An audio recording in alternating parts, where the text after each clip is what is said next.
तो बर्षिले प्रभ सिमरन सिंह आ श्रेयस अय्यर आ 7 विकेट जिताई देले पंजाब को एमआई पक्षरे 21 बॉल बाकी था तो पंजाब दल जीतीगला एमआई पक्षरे एणिकी 196 रन टार्गेट चेस करगला Punjab Kings. MI Wankhede stadium रे घरोई ग्राउंड रे ए मैच खेल जाऊला।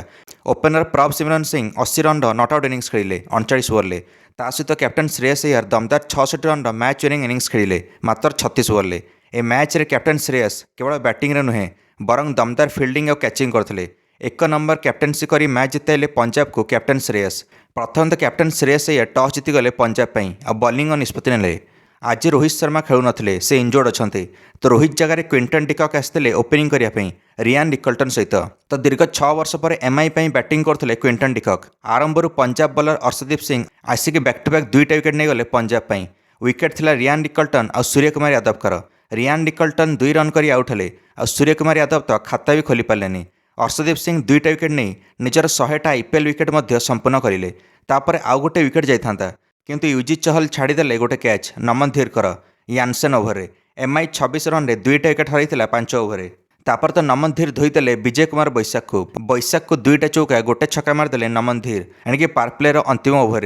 एबे 2 आड़ू माड़ आरंभ है। गोटे आड़ू नमन धीर बाड़ौले आउ गोटे आड़े क्विंटन डिकॉक। यूजी चहल को 18 रन मारदेले नमन धीर और क्विंटन डिकॉक एणिकी 7 नंबर ओवर 2टा छक्का गोटे चौका सहित। नमन धीर 18 बॉल 34 रन पहुंच जाते और डिकॉक 13 बॉल 25 रन। एवं क्विंटन डिकॉक धोई चलिए एणिकी पेस बोलर हूँ कि स्पिनर हूँ। क्विंटन डिकॉक निजर अर्धशतक संपूर्ण कले मात्र 28 बॉल एणिकी धुआंधार फॉर्म रे चलते क्विंटन डिकॉक।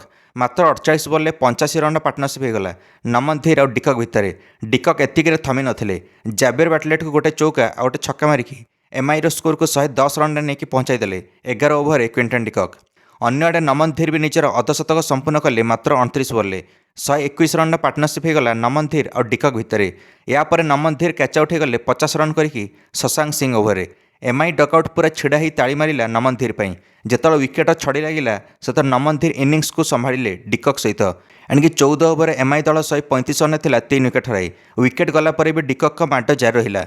एणिकी 16 ओवर एमआई दल 150 रन पार करगला। डिकॉक शतक मुहां होते। एणिकी हार्दिक पांड्या केवल सिंगल नहीं स्ट्राइक दूसरे डिकॉक को शतक मारियापाई और डिकॉक चौका मारी निजर शतक संपन्न कले 18तम ओवर मात्र 53 बॉल। अन्य आड़े हार्दिक पांड्या एणिकी जगिथिले एणिकी छक्का मारियापाई और क्रीज भितर छिड़ाई। और हार्दिक पांड्या मारिले गोटे लंबा शॉट किंतु छक्का जाऊता बॉल टी बाउंड्री बाहर भिड़ी आनिले कैप्टन श्रेयस अय्यर और कैच रे परिणत करदे। एणी खतरनाक डिया मारी छक्का बंचाईदेले और जैबर बैटलेटेड को बॉल टी फिंगिदेले निजे बाउंड्री लाइन आड़ को पशिकी कैप्टन श्रेयस। एणिकी रोहित शर्मा डगआउटे बसी आश्चर्यचकित हो गले श्रेयस को कैच धरिकी। एणिकी सूर्य कुमार यादव तो जड़का बढ़ी चाह रही। रोहित कहले दमदार कैच थिला एटा टर्निंग पॉइंट हो पारे कारण हार्दिक पांड्या 14 रन कर विदा होगले गोटे छक्का मारिथिले। या पूर्व हार्दिक पांड्या जदि हार्दिक रही था एमआई स्कोर 220 पाखापाखि पहुंच जाता। एमआई स्कोर एवं टे धिमे गला कारण शेरफान रदरफोर्ड आसिक मात्र 1 रन कर आउट हेले किंतु 19तम ओवर अर्शदीप सिंह भयंकर कमबैक कले और मात्र 5 रन देले। एणिकी शेष ओवर तिलक गोटे चौका मारी एमआई स्कोर को 200 आड़ को ना चेष्टा कले किंतु तिलक आउट हो गले 8 रन करके विजय कुमार बैशाख द्वारा। आ शेष में डिकॉक नट आउट रही 195 रन नहीं पहुंचाइले एमआई स्कोर को निर्धारित 20 ओवर 6 विकेट हराई। एमआई 20 ରୁ 30 रन सर्ट पड़गला ए बैटिंग पिच रे। शेष 3 ओवर मात्र 35 रन आसला एमआई आ 3टा विकेट हरी एमआई। एणिकी पंजाब आगे टार्गेट रहा 196 रन। तापर तो पंजाब ओपनर प्रभ सिमरन सिंह और प्रियांश आर्या प्रथम आसी धोईदेले दीपक चहर को प्रथम ओवर 21 रन आसला पंजाबर एणिकी 3टा चौका गोटे छक्का सहित। तो पंजाब को भल स्टार्ट मिल जाता। प्रियांश आर्या पूरा भल सेट होते किंतु कैच आउट हो गले प्रियांश आर्या गजनफर ओवर। तो गजनफर या आउट करदे। प्रियांश आर्या 15 रन कर आउट हेले 9 बॉल खेलिकी। एवं कूपर कनेली आसिले और कूपर कनेली आसिकी गोटे चौका और गोटे छक्का मारिकी निजर खाता खोलीदेले किंतु पंचम ओवर गजनफर आसिले और आउट करदे कूपर कनेली को कैच आउट 17 रन रे। एबे कैप्टन श्रेयस आसिले क्रीज रे और कैप्टन श्रेयस भी आसिकी प्रथम चौका मारिले और निजर खाता खोलिले। और पंजाब स्कोर प्रथम 5 ओवर 51 रन थिला। ए बेलगाम घोड़ा भली बाड़ी चलले गोटे आड़ू प्रभ सिमरन सिंह एणिकी बुमरा को भी छाड़े प्रभ सिमरन सिंह। कैप्टन हार्दिक आसते प्रभ सिमरन सिंह को रोकियापाई किंतु प्रभ सिमरन सिंह या बैक टू बैक 2टा चौका लगेदेले 10म ओवर आ तृतीय विकेट 50 रन पार्टनरशिप होगला प्रभ सिमरन सिंह और कैप्टन श्रेयस भितर। 10 ओवर पर एणिकी पंजाब दल 100 रन था आ 60 बॉल 96 रन दरकार थाए पंजाब को मैच जितने। 10 रन प्रति ओवर आसला पंजाबर। या पर ओवर शार्दुल ठाकुर को बैक टू बैक 2टा चौका लगेदेले प्रभ सिमरन सिंह ଆଉ ନିଜର ଅର୍ଦ୍ଧଶତକ ମଧ୍ୟ ସମ୍ପୂର୍ଣ୍ଣ କଲେ ମାତ୍ର 24 ବଲ୍ରେ। ଆଉ 54 ବଲ୍ରେ 78 ରନ୍ ଦରକାର ଥାଏ। ତ ଦର୍ଶକ ବନ୍ଧୁମାନେ ଅର୍ଦ୍ଧଶତକ ପରେ ପ୍ରଭସିମରନ୍ ସିଂ ଆହୁରି ଘାତକ ସାବ୍ୟସ୍ତ ହେଲେ ଆଉ ବାଉଣ୍ଡରୀ ମାରିବା ଜାରି ରଖିଲେ। ଏଣିକି ମ୍ୟାଚ୍ ଧୀରେ ଧୀରେ ପଞ୍ଜାବ ଆଡ଼କୁ ଆସୁଥିଲା। ଏଣିକି ଆଉ 47 ବଲ୍ରେ 64 ରନ୍ ଦରକାର ଥାଏ। ଯେଉଁ ବଲର ଆସୁଥାନ୍ତି ସେ ମାଡ଼ ଖାଉଥାନ୍ତି ଏମ୍ଆଇର।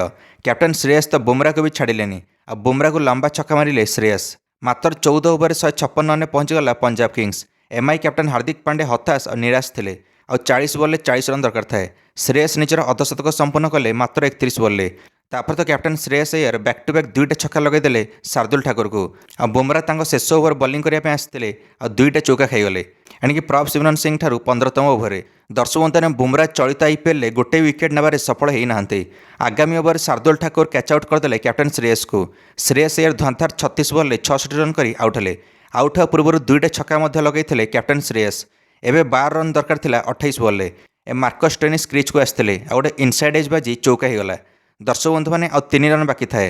ମାର୍କସ୍ ଷ୍ଟୋଇନିସ୍ ଏଣିକି ଚୌକା ଲଗାଇ ମ୍ୟାଚ୍ ଜିତାଇ ଦେଲେ ପଞ୍ଜାବକୁ 7 ୱିକେଟ୍ରେ। ପ୍ରଭସିମରନ୍ ସିଂ ଓପନିଂରୁ ଆସି ଶେଷ ଯାଏଁ ରହିଲେ ଆଉ 39 ବଲ୍ରେ 80 ରନ୍ କରି ନଟ୍ ଆଉଟ୍ ଗଲେ ଆଉ ପଞ୍ଜାବକୁ ଜିତେଇକି ଆସିଲେ। ପଞ୍ଜାବ ଏହି ମ୍ୟାଚ୍ ଜିତିକି ପଏଣ୍ଟସ୍ ଟେବୁଲ୍ରେ ନମ୍ବର 1କୁ ଗଲା। ସବୁଯାକ ମ୍ୟାଚ୍ ଜିତି ଯାଇଛି ପଞ୍ଜାବ ଆଉ 9 ଅଙ୍କ ପାଇଛି। ଗୋଟେ ମ୍ୟାଚ୍ ଖାଲି ବର୍ଷା ଯୋଗୁଁ ବାଧାପ୍ରାପ୍ତ ହୋଇଥିଲା। ଏଣିକି ଶ୍ରେୟସ ଅୟ୍ୟର ଆଉ ପ୍ରଭସିମରନ୍ ସିଂ ଏହି 2 ଜଣ ଧନ୍ତାର 139 ରନ୍ର ପାର୍ଟନରସିପ୍ କରିଥିଲେ ମାତ୍ର 72 ବଲ୍ରେ। ଏଇଠୁ ପୁରା ଗେମ୍ ଚେଞ୍ଜ ହୋଇଯାଇଥିଲା ପଞ୍ଜାବ ପାଇଁ। ଦର୍ଶକ ବନ୍ଧୁମାନେ ପ୍ଲେୟାର ଅଫ୍ ଦି ମ୍ୟାଚ୍ ପାଇଲେ ଅର୍ଷଦୀପ ସିଂ, ଯିଏ ନିଜ 4 ଓଭରରେ 22 ରନ୍ ଦେଇ 3ଟା ୱିକେଟ୍ ନେଇଥିଲେ। ଆଜି ଅଛି ଜିଟି ବନାମ କେକେଆର୍। ଆପଣମାନେ କାହା ସମର୍ଥନରେ ଅଛନ୍ତି, ଜିଟି ନା କେକେଆର୍? ନିଶ୍ଚୟ ମନ୍ତବ୍ୟ କମେଣ୍ଟରେ ଦେଇ ଭିଡ଼ିଓକୁ ଲାଇକ୍ ଆଉ ଚ୍ୟାନେଲକୁ ସବସ୍କ୍ରାଇବ୍ କରିଦେବେ ସମସ୍ତ କ୍ରିକେଟ୍ ଅପଡେଟ୍ସ ପାଇଁ। ଧନ୍ୟବାଦ।